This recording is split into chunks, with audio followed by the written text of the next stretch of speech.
And with that, I'd like to turn it over to Stefan Dudka, our sales manager. Stefan? Hi, thank you, Liz. Good evening, and thank you for joining. It's kind of exciting to see some familiar names in the attendees list here, including someone who I'm meeting with tomorrow for the first time. So hello early and see you tomorrow.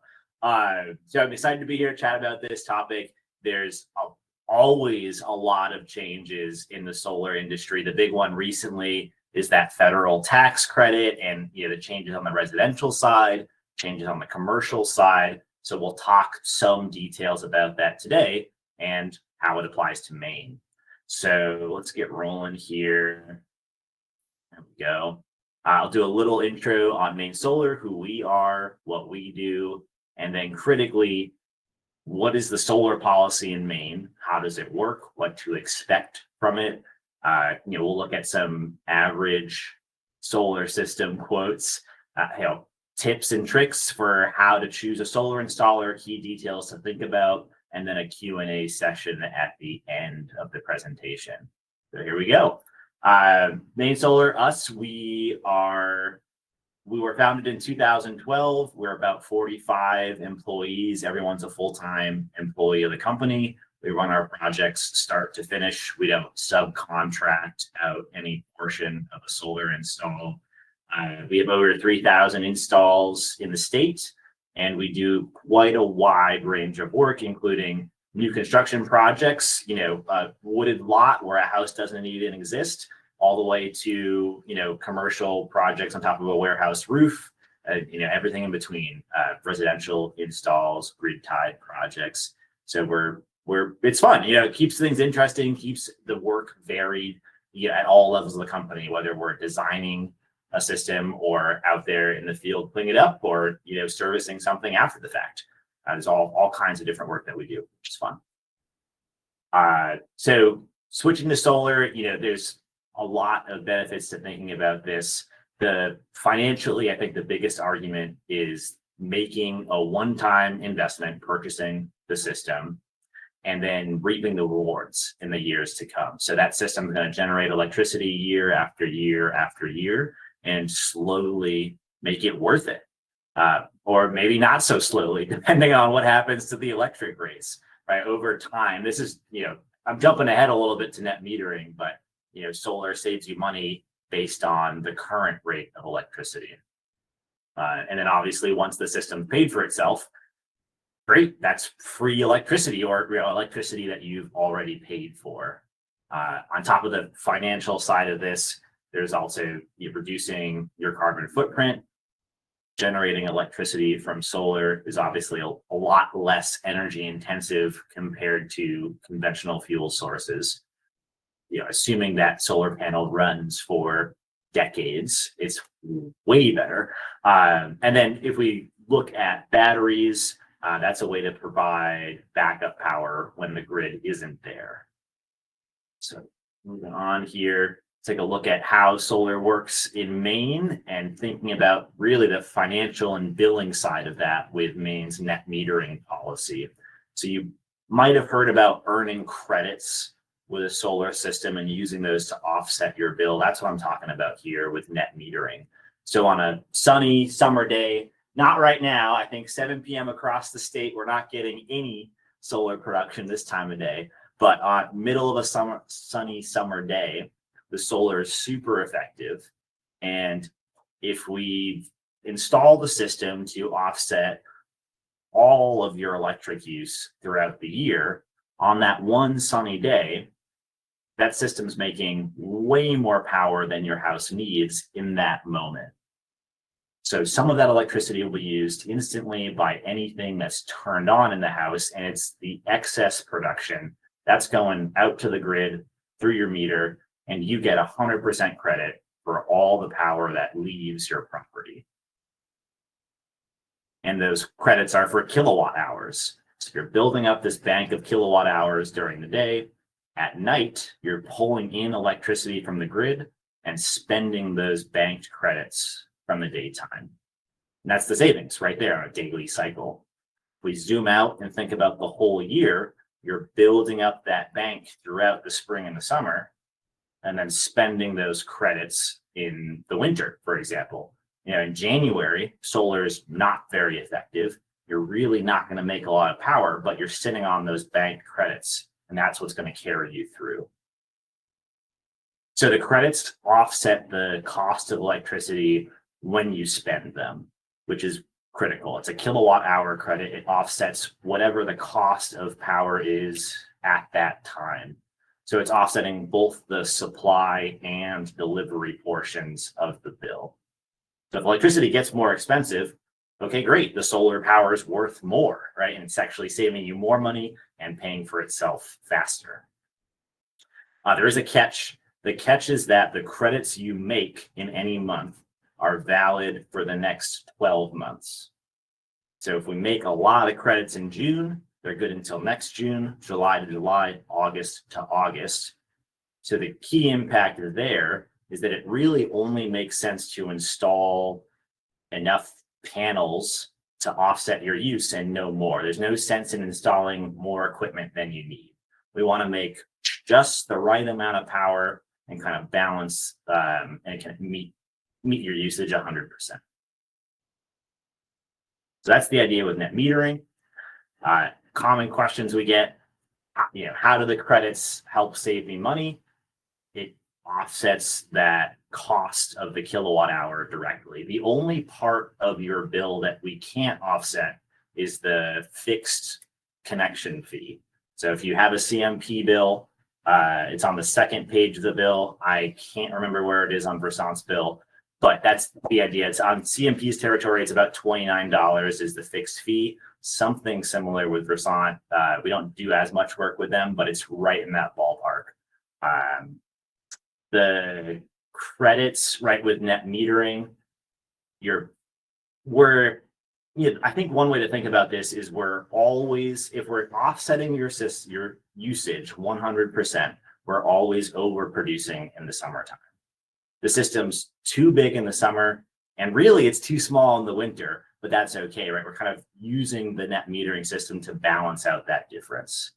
CMP is always really above board with how they use these credits. I've never seen any issues with that in my years working here. There's never been a question about the credits not being there or the way they were supposed to be. I think part of it might be that every system has their own source of data. You can log in on your phone and see, like, okay, what did my system do? Right? You've got your own information. So that may be part of it. The credits last 12 months from when they're produced. And do I have to do anything to access my? No, you don't need to do anything. It took me a second to process that. The credits are always spent on a first in, first out basis. So CMP is always spending the oldest credits first. You don't need to play any games with, right, making sure the credits are spent the right way. They're always kind of doing it in a uniform manner. So thinking about the system design with that context, the first thing we want to look at is your electric bill. How much power is your house using throughout the year? That's kind of our baseline design to start.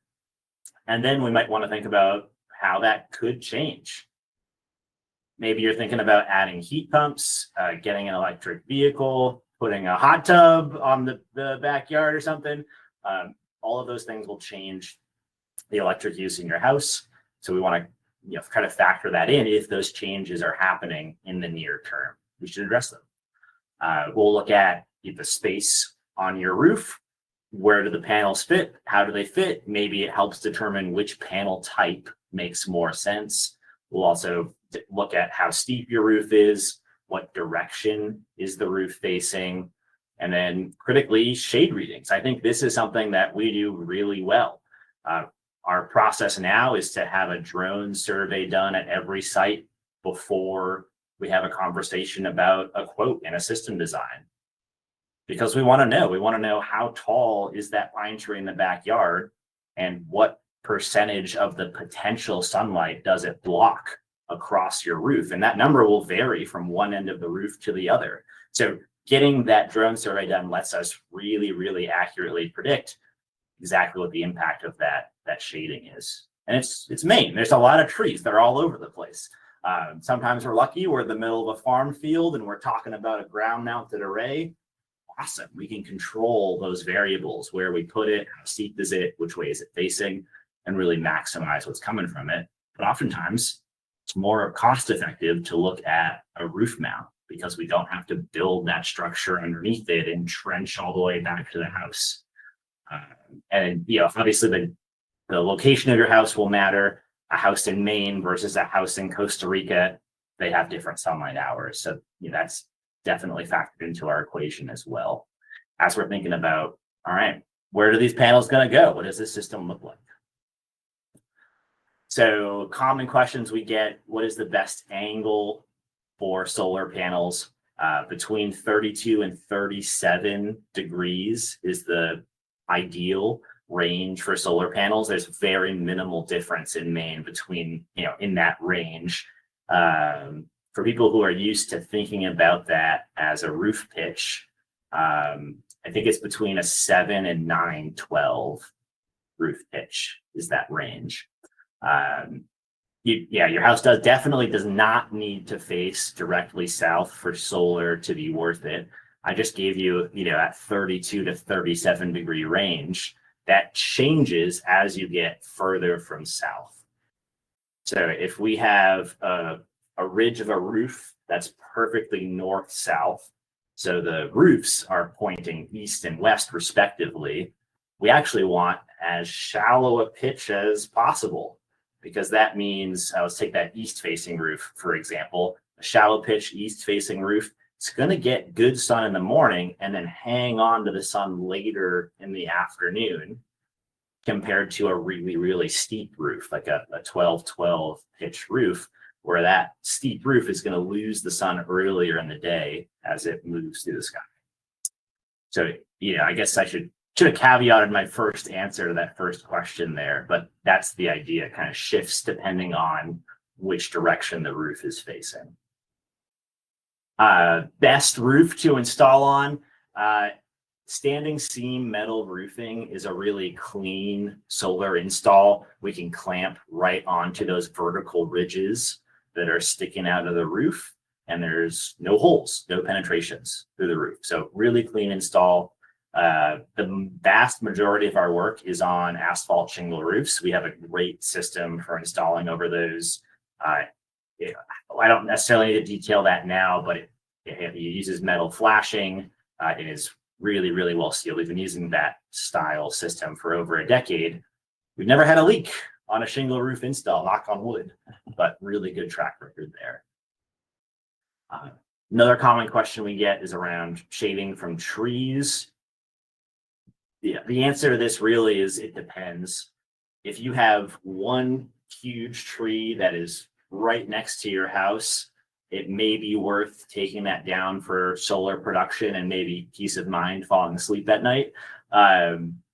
So that kind of shading might be worth thinking about taking the tree down. I'm always hesitant to recommend it because we're looking at solar panels. There's a huge environmental aspect to this. And also that tree shade helps keep the house cooler in the summertime.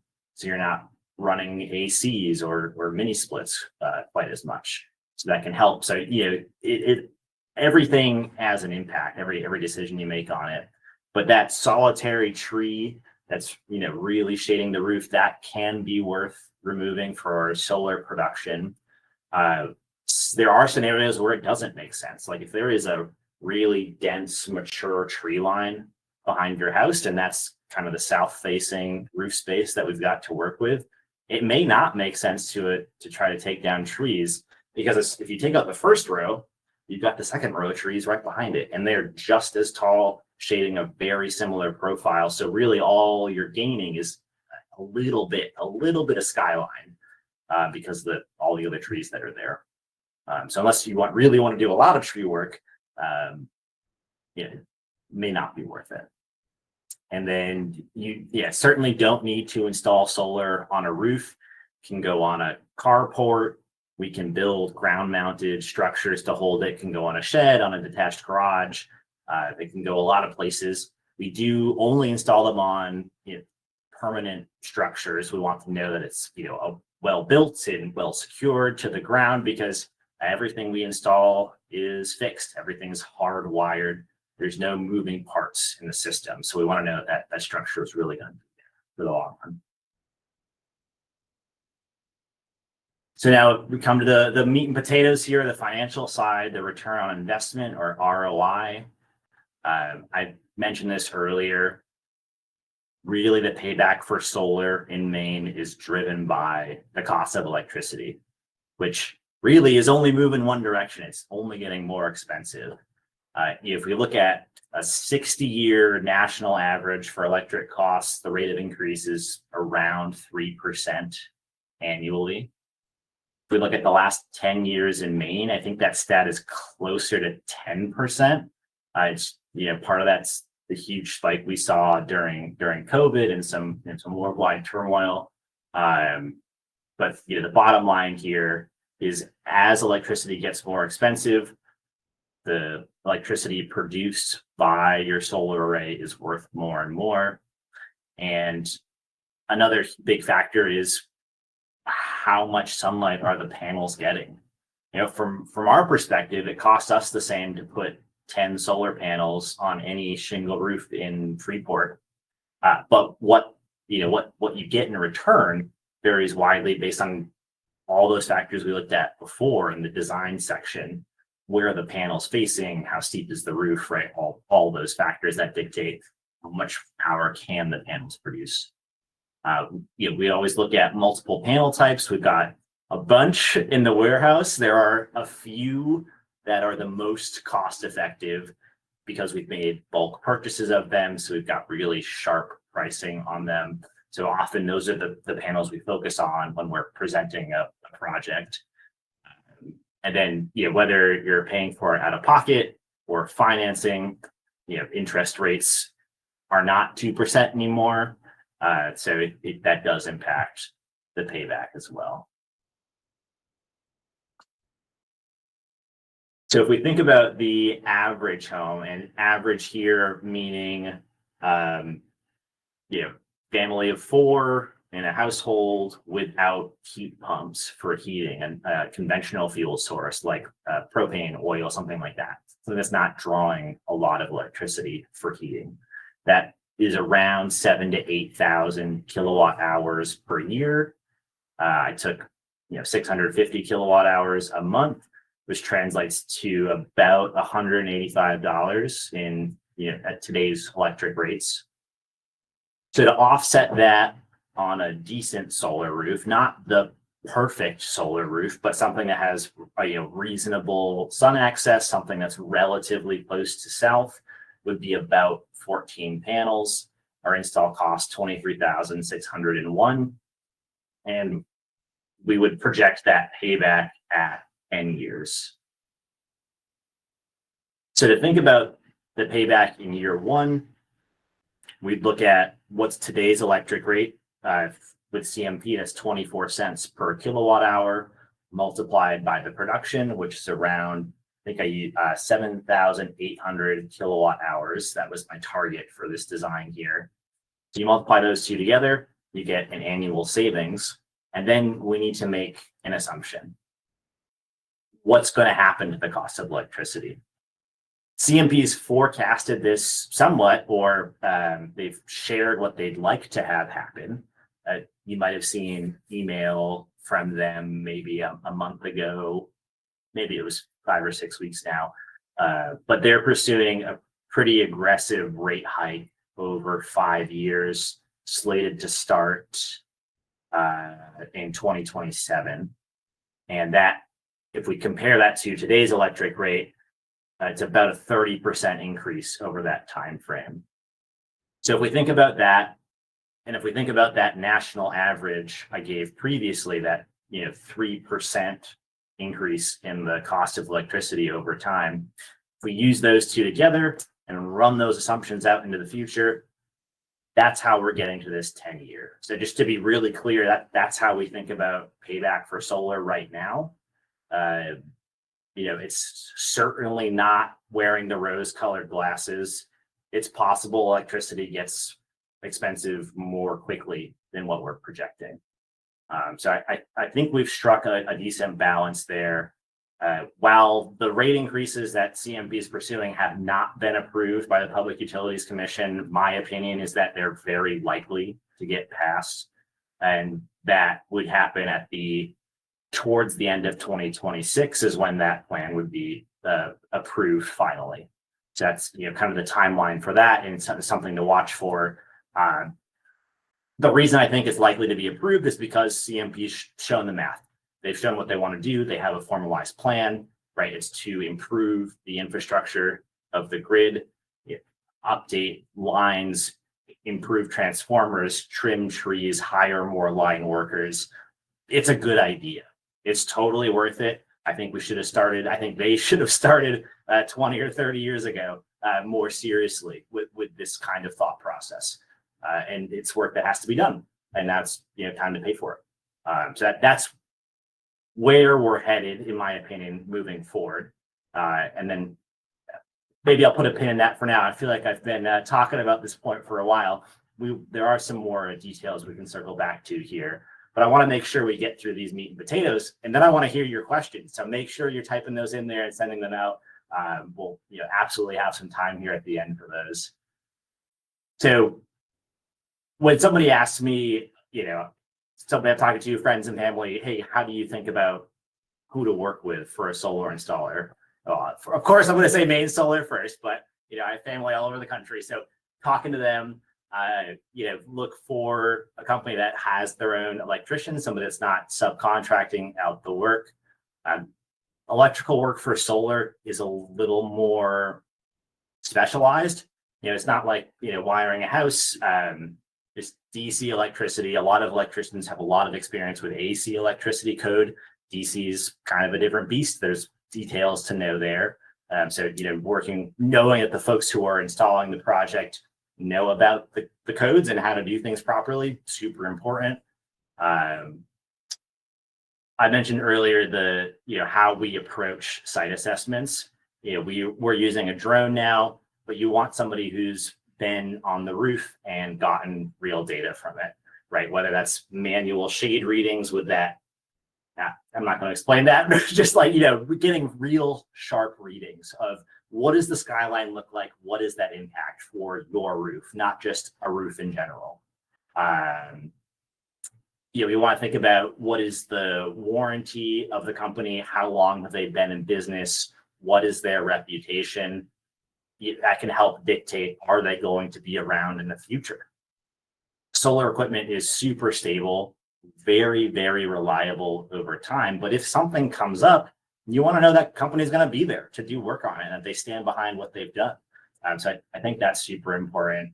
And then, working with a local company, right? Somebody who's there, who's local, can easily get to you, who answers the phone. So Maine Solar Solutions absolutely checks those boxes. Maybe I'm a little biased here, but I think those are really, really important aspects to think about when you're considering different quotes, comparing projects, talking to different installers. All right, we've come to our Q&A section here. Liz, have we had any questions come in? I haven't been keeping my eyes open for that. I've had a few. We have one question asking to cover the length of the warranty again. And it sounds like this is the Maine Solar Solutions warranty as opposed to the individual product warranties. Could you cover that for us? Absolutely. So our warranty has two parts. One is a 5-year workmanship warranty, which is pretty standard. For us, for Maine Solar, that covers everything that we're interfacing with, every product we install, every wire, every component has that 5-year workmanship warranty on it. The second part is we extend that to 30 years, so a 30-year warranty on the panels and inverters and panel level electronics. So any device that's installed behind each panel. So it's the solar specific components. Those have a 30-year warranty for parts and labor. I think the best value there is around the inverter. if you're going to see a failure with your system, it's most likely going to be with the inverter between years 10 and 15. So that is really the meat and potatoes of our warranty. If you have an inverter failure in year 15, we're there to cover it, right? We're going to work with the manufacturer to get any value from their warranty, and we're going to cover the labor to replace it. We've been in business for 13 years. We know what that work looks like. We've seen our internal failure rate around equipment. We've had access to much broader data as well. So that's part of what we keep in mind when we quote a project, right? We expect that there are going to be some equipment failures, and we're going to be here to take care of those. That's our Maine Solar's warranty. The product warranty is very widely depending on what product, so I'm not going to go there. But absolutely to have that conversation, or your sales rep, if you talk to somebody here, would be happy to talk about those equipment warranties.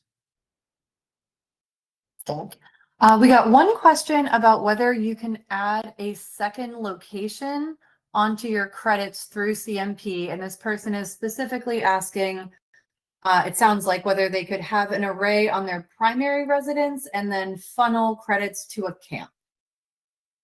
Yes, as long as they're both in the same utilities territory. So I'm going to use CMP again as an example. As long as they're both within CMP's territory, you can absolutely send credits from one bill to another. Let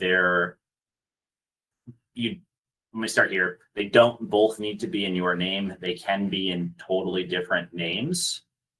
There's just a little bit of extra paperwork that goes with that. It is very manageable. It's actually just one sheet.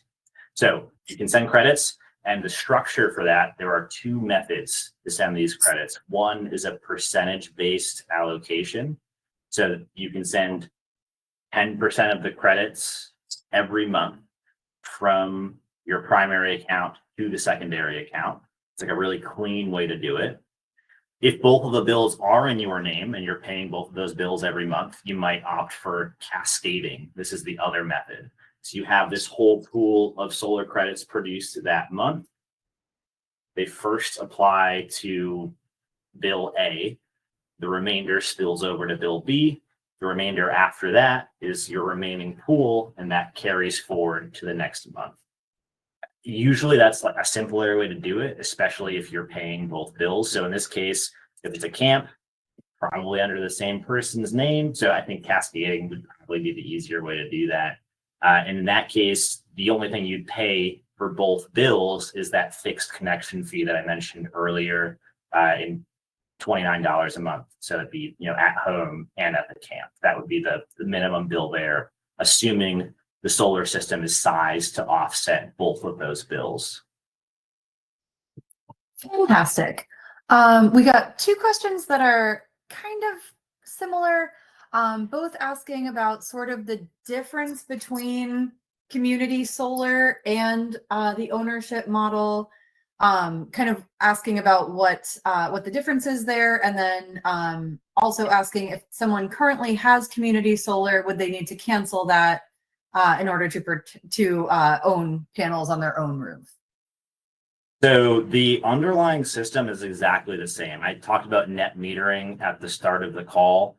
If you have a field of solar and you're subscribed to a share of it through community solar, the credits are getting to you through the same billing mechanism. It's all net metering. And actually, this is Liz, great job ordering these questions, right? I just talked about how you can allocate credits to multiple accounts. That's what community solar is doing. They've got an account, they're sending these credits out to all these different bills. So it's the same mechanism there. The biggest difference is typically with the community solar structure, you're getting it's like a coupon on your electric bill. You're getting 10 or 15% off your bill that month. And that's nice, right? It's definitely saving you money, but it's never going to pay for itself. It's not an investment. So if you own the equipment,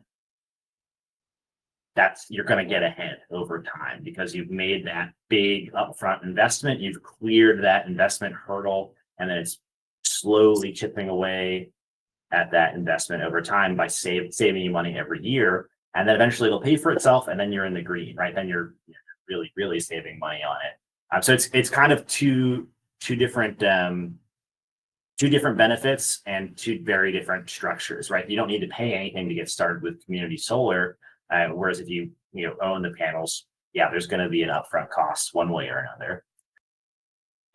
You also mentioned the need or not to cancel a community solar subscription.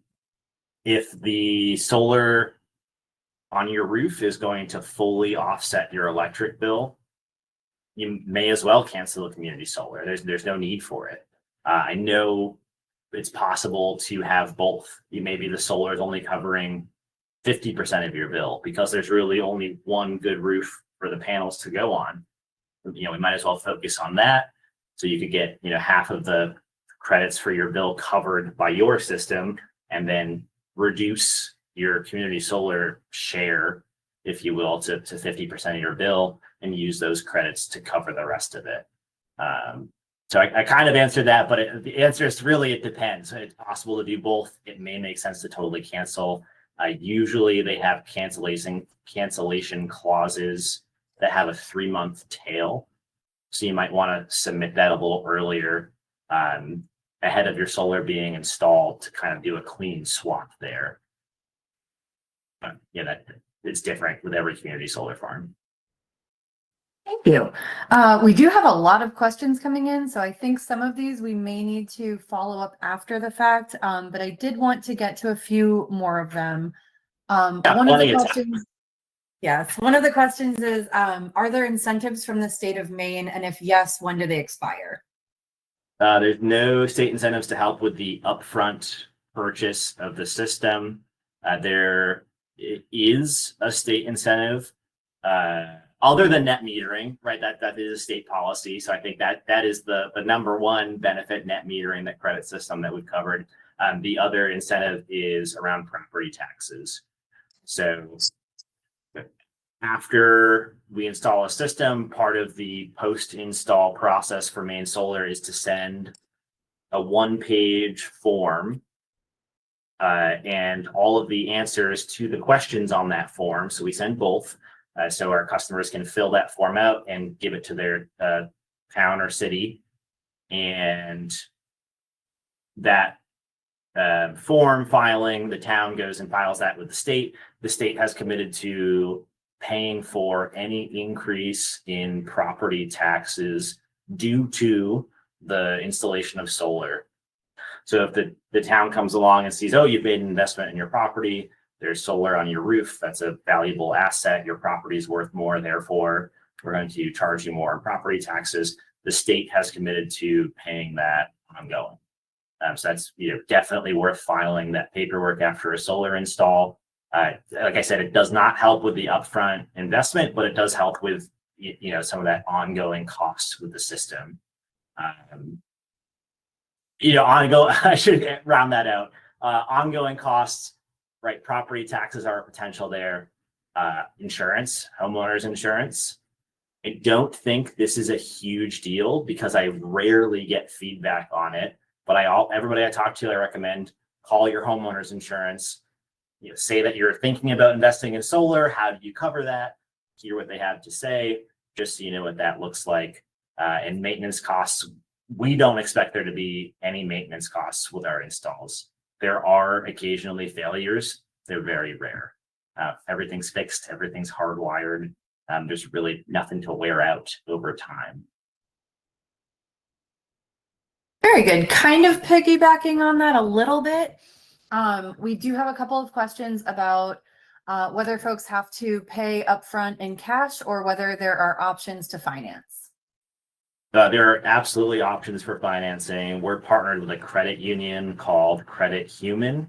You don't need to work with our partner. You're welcome to talk to your bank or credit union, see what they have to offer.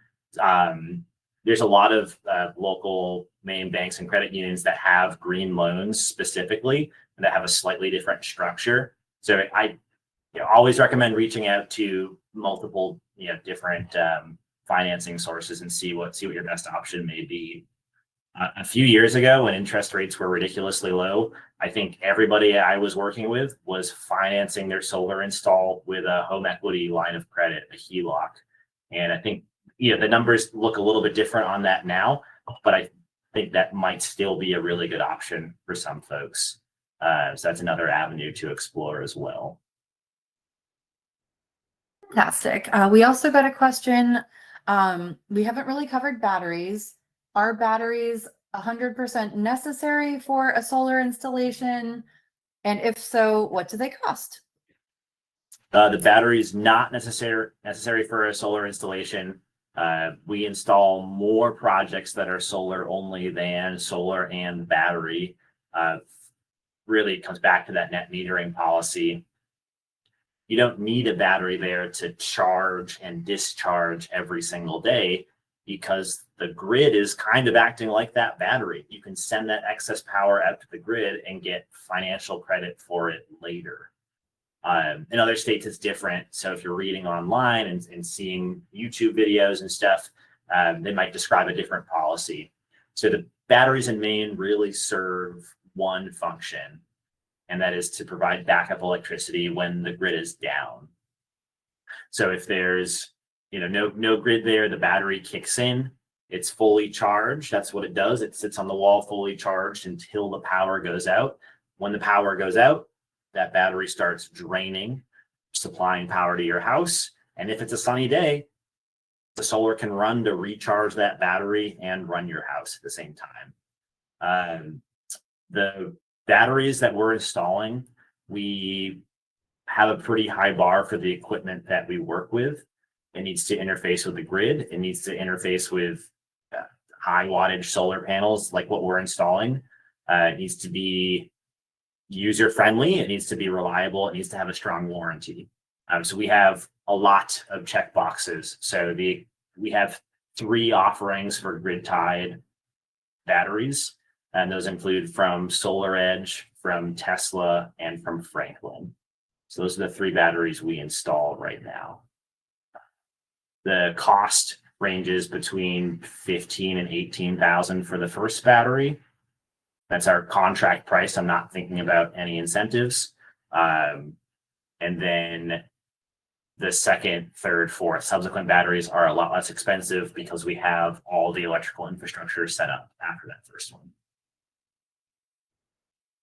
And generators are an option for folks who may already own those, etc. That is another option, correct? Absolutely. If you've got a generator, that's serving the same function as a battery. That generator gives you backup power just like the battery. I've certainly worked with folks who wanted both for redundancy, but they are delivering the same thing, backup energy when the grid's down. Beautiful. I think we will end on the question of what are sort of next steps for folks in terms of sort of getting started. Can you run us through sort of what you recommend? Yeah, absolutely. Check out our website. There's a form to contact us and set up get set up in our system, get set up with a site survey. You would have one of our drone pilots come out and fly the drone and get on a schedule with one of our solar consultants to review your site and different project options. If you've already talked with somebody here at Maine Solar, look through your email, look for Todd, Nicole, Tom, Stefan, Phil. Look for one of those names. Hopefully that rung a bell there. And you're welcome to phone call, email, text, carrier pigeon, whatever works. And happy to keep that conversation going. So if you haven't reached out to us previously, getting set up with the site survey is definitely my recommendation. They're free. We do that whole consultation process for free. It's installing the system that is expensive, but we want you to get the information, right? Before you can really make a decision on whether solar is worth it or not, you need to know what that looks like and what you're getting into. So that's why we set up our company like that.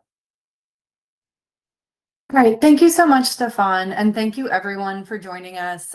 We will be sending out a recording of this presentation likely tomorrow.